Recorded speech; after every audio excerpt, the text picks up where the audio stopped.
Episode 4 की शुरुआत में हमें कहानी पहले पास्ट की देखने मिली, जिसमें बिल को कैट के धोखे के बारे में पता चल गया था। तब वो इस चीज़ के चलते अंदर से टूट गया था और इसी वजह से उसने खुद के खास मिशन को तैयार कर लिया था, जो कि क्या था ये हमें सीरीज के अंत में पता चलेगा।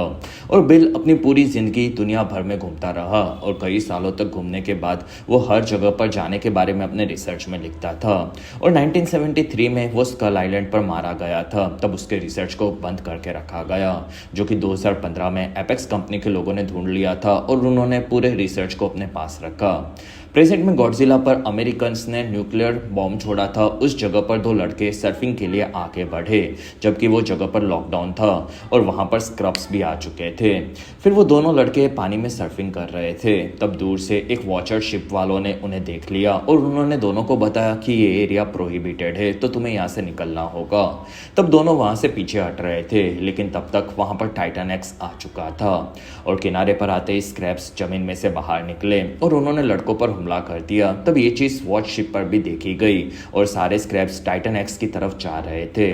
तब टाइटन एक्स ने आकर वॉच शिप को पकड़ लिया और वहीं पर उसे पकड़कर पानी में खींचकर बर्बाद कर दिया, जिसमें सभी लोग मारे गए।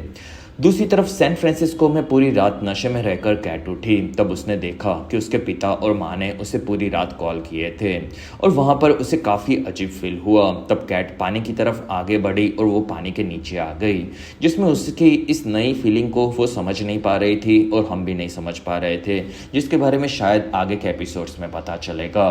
तब तक टिम और जेसन को टाइटन एक्स के हमले के बारे में पता चला।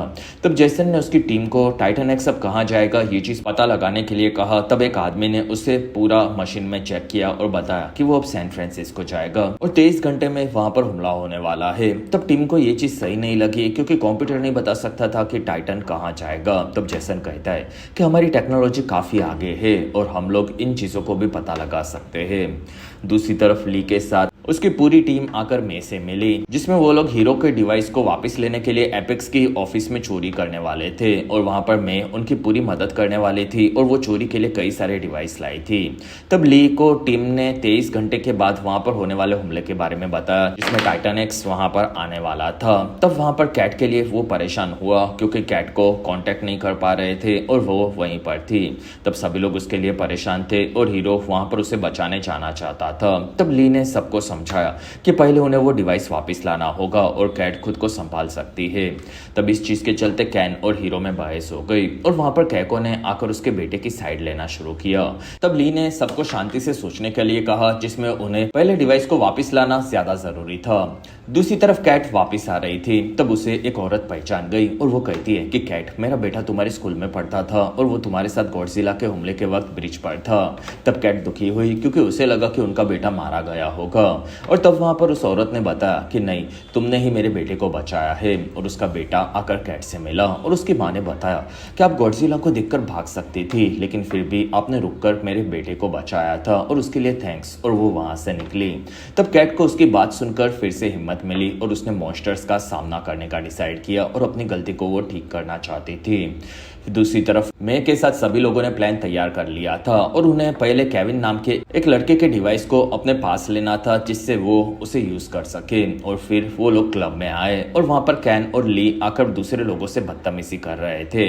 तब एक लड़के ने आकर ली को धक्का मारकर गिरा दिया और ली वहां पर बेहोश होने का नाटक करने लगा।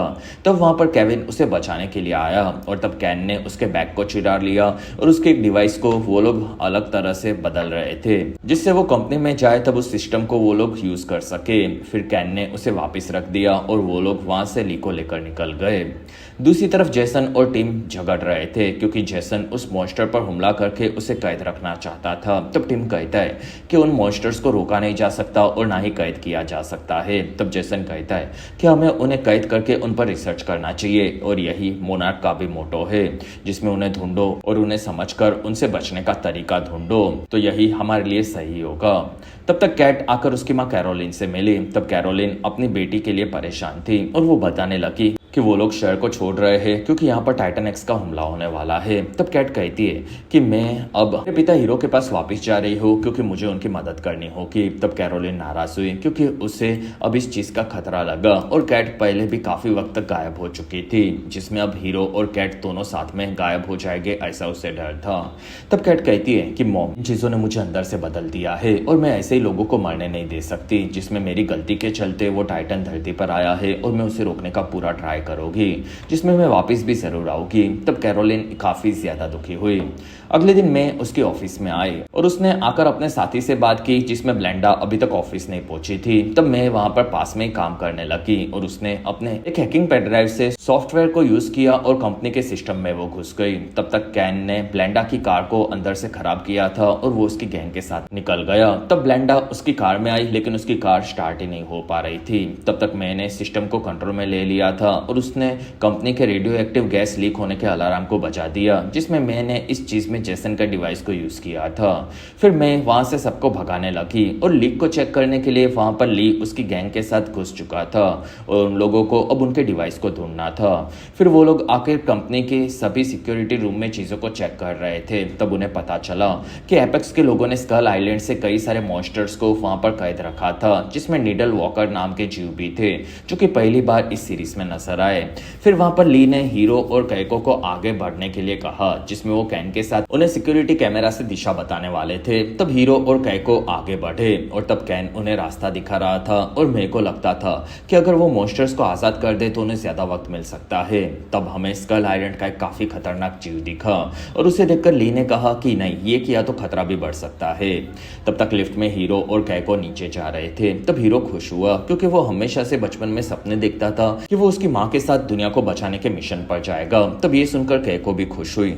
दूसरी तरफ टिम ने देखा कि सैन फ्रांसिस्को में टाइटन एक्स पर हमला करने के लिए प्लेन्स को तैयार किया जा रहा था और वहां से जेसन निकल रहा था। तब टिम ने उसके जाने का कारण पूछा। तब जेसन कहता है कि वो प्लेन्स में बैठकर बॉम्ब से उन पर हमला करेगा और उन्हें रोक देगा। तब टिम कहता है कि वो धमाके टाइटन्स को रोक नहीं पाएंगे और तुम्हें यहाँ पर रहकर आगे क्या करना है ये फिर सोचना पड़ेगा और तुम्हारी जरूरत यहाँ पर ज्यादा है। तब जेसन कहता है कि तुम इन चीजों को अच्छे से संभाल लोगे और फिर वो वहां से निकला। तब टिम को ये चीज अजीब लगी। तब तक कैको और हीरो एक जगह पर फंसे हुए थे, जिसमें वो लास्ट डोर को ओपन नहीं कर पा रहे थे।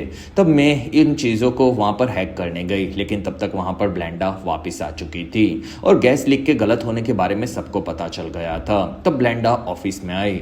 तब वहां पर मैं आकर उससे बातें करके उसे फंसाने लगी क्योंकि उसके पीसी में अंदर के घुसपैठ के बारे में पता चल रहा था। तो फिर मैं ब्लेंडा को वहां के गैस लीक के बारे में आकर पूछ रही थी। तब ब्लेंडा ने बताया कि टेक कंपनी में ऐसी गलत चीजें कई बार हो जाती है और मुझे तुम्हें खास चीज दिखानी है। फिर वो मैं को लेकर आगे बढ़ी। तब ली और कैन कंफ्यूज थे और वहां पर दोनों ने साथ में डाइवर्जन पैदा करने का डिसाइड किया, जिससे वो सबका ध्यान उन सभी से हटा सके। तब तक मैं और ब्लेंडा ने आकर एक खतरनाक जीव को देखा जो कि स्कल आइलैंड का था और ये मैं को पता था। तब ब्लेंडा ने उस मॉन्स्टर के सर में एक डिवाइस को 30 सेकंड के लिए एक्टिवेट किया और तब वो पूरा पालतू बन चुका था और ब्लेंडा उसे बाहर लाकर संभाल कर दिखा रही थी। और फिर ब्लेंडा ने बताया कि मैं सालों पहले तुम्हारे पास एक कोड तैयार करवाया था, जिसके चलते हम लोग ये कर पा रहे हैं और उस कोड से हम किसी भी खूंखार जानवर को शांत करवा सकते हैं, जिसमें तुमने ही इन मॉन्स्टर्स को कंट्रोल करने की पावर को समझा था। तब मैं ये सुनकर चौंकी हुई थी और ब्लेंडा को लगता था कि मैं इसलिए एपेक्स के लिए काफी ज्यादा इंपॉर्टेंट है। तब मैं भी खुद से इंप्रेस हो गई। फिर वो दोनों ऑफिस में वापस आए। तब ब्लेंडा ने मैं को बताया कि तुम्हें ये भी पता होगा कि हमने हीरो का डिवाइस चुरा लिया है, जिसमें हम लोग उस डिवाइस से हर एक प्रॉब्लम को और सॉल्यूशन दोनों को समझना चाहते हैं, जिससे एपेक्स आगे बढ़ सके और हम अभी भी काफी बड़ी चीजों को साथ में ढूंढ सकते हैं और इसलिए मुझे तुम्हारी जरूरत है। तब मैंने इस बारे में काफी ज्यादा सोचा। तब तक ली और कैन ने आकर स्कल आइलैंड के ब्रूटल जानवर को देखा। तब दोनों ने उसे आजाद करने का नहीं सोचा और फिर आकर दूसरे नीडल वॉकर्स को आजाद कर दिया, जिसमें एक के बाद एक सबको वो आजाद कर रहे थे। तब वो बाहर निकल रहे थे और तब कंपनी में फिर से अलार्म बजा और तब ब्लेंडा वहां से निकली और नीडल वॉकर आगे बढ़कर सभी इंसानों को डरा रहे थे। तब मैंने उन सभी के जाने पर कैको और हीरो के नीचे के डोर को ओपन कर दिया। तब दोनों डोर के अंदर आए और वहां पर उन्होंने देखा कि एपेक्स वालों ने हीरो के डिवाइस को पूरा खोलकर बर्बाद कर दिया था। तब दोनों इस चीज के चलते दुखी हुए। दूसरी तरफ टीम ने पूरी अमेरिकन आर्मी को आके भेज दिया था, लेकिन तब तक वहां से टाइटन एक्स गायब हो चुका था जो कि उन्हें कहीं नहीं दिख रहा था। तब टीम ने देखा कि वो टाइटन एक्स कहीं पर भी नहीं है। तब टीम ने एपेक्स के सभी मशीन्स को बंद करके मोनार्क के सिस्टम को ऑन करने के लिए कहा और तब मोनार्क के सिस्टम के ऑन होने पर उसने पता चला कि एपेक्स वालों ने उन्हें एक छोटी सी वेल दिखाकर उसके पीछे भेज दिया है और जेसन इसी वजह से वहां से निकल गया था, जिससे एपेक्स के असली प्लान को वो लोग समझ न सके। तब टीम इस चीज से भड़क गया। दूसरी तरफ कैन और ली ने आकर देखा कि वो डिवाइस खुला हुआ था। तब हीरो कहता है कि अब हम लोग इस डिवाइस को यूज नहीं कर सकते। वहीं पर कैन ने उन्हें वहां का रिसर्च दिखाया जिसमें वहां पर एपेक्स वालों के पास मोनार्क के ओरिजिनल ली, बिल और कैको का पूरा रिसर्च था। तब वहां सब आकर रिसर्च को समझने लगे और वो समझ गए कि ये बिल का जमा किया हुआ रिसर्च है जो कि उन्हें मिला था। तब वहां पर हीरो को बिल के साथ के उसके फोटोज और उसकी माँ का लेटर भी मिल गया। तब उसे याद आया कि सालों पहले वो हीरो से मिला था और वो कहता है कि डैड मैं आपके साथ रहना चाहता हूँ। तब हीरो कहता है कि बेटा मैं काफी खतरनाक मिशन पर जा रहा हूँ। तब हीरो कहता है कि डैड मैं आपके साथ ही चलूंगा। तब वहां पर बिल कहता है कि बेटा तुम चल तो सकते हो लेकिन फिलहाल मुझे अकेले जाना है और मैं वापस जरूर आऊंगा। फिर उसने केयर टेकर के साथ हीरो को वहां से निकाल दिया और वहां कैको और ली ने देखा कि बिल ने मरने से पहले पूरी दुनिया में घूमकर टाइटन एक्स पूरे साल कहां पर घूमता है उसके बारे में पता लगाया था और उसका पूरे निशान मैप पर बना दिए थे, जिसमें टाइटन एक्स का हर साल का घूमने का एक सेम पैटर्न था। तब वहां पर सब चौंक गए जिसमें उन्हें पता था कि टाइटन एक्स अब सैंटा सोलेडेड नाम के आइलैंड पर जाएगा जिस पर उन्होंने पहली बार टाइटन एक्स को देखा था और अब उन्हें भी वहीं पर जाना था। फिर वो लोग वहां से निकल रहे थे। तब मैंने उन्हें मैसेज किया कि वो उनके साथ नहीं आ रही क्योंकि उसे पता चला है कि ब्लेंडा की मदद से वो टाइटन्स को रोकने के दूसरे रास्तों पर भी काम कर सकती है। और फिर मैं और ब्लेंडा साथ में काम में लगे थे। रात होने पर सब वापस होटल में आए। तब उन्हें वहां पर कैट मिल चुकी थी। तब हीरो आकर अपनी बेटी से मिला और वहां पर सभी लोग खुश हुए जिसमें कैट अब उनका मिशन में पूरा साथ देने वाली थी। सच वो पहले एक बार डर गई थी लेकिन अब उन्हें टाइटन का कुछ करना होगा ये उसने बताया। तब वहां पर सभी लोग खुश हुए। फिर वो लोग वहां से सामान निकाल रहे थे। तब कैको ने देखा कि हीरो ने ली को कैको को दिया हुआ लेटर पढ़ लिया था जिसमें कैको ने बिल को धोखा दिया था और हीरो भी उसकी माँ के बारे में सब जानकर चौंक गया था। और इसी के साथ ही बेहतरीन एपिसोड 4 यहीं पर खत्म हुआ। और अगर आपको ये सीरीज पसंद आ रही हो तो इस वीडियो को लाइक और हाइप जरूर करें। साथ ही आगे के एपिसोड्स को देखने रहने के लिए हमारे इस चैनल को सब्सक्राइब करना मत भूलना क्योंकि हर हफ्ते आपको इसी चैनल पर सभी एपिसोड्स सबसे पहले देखने मिलते हैं।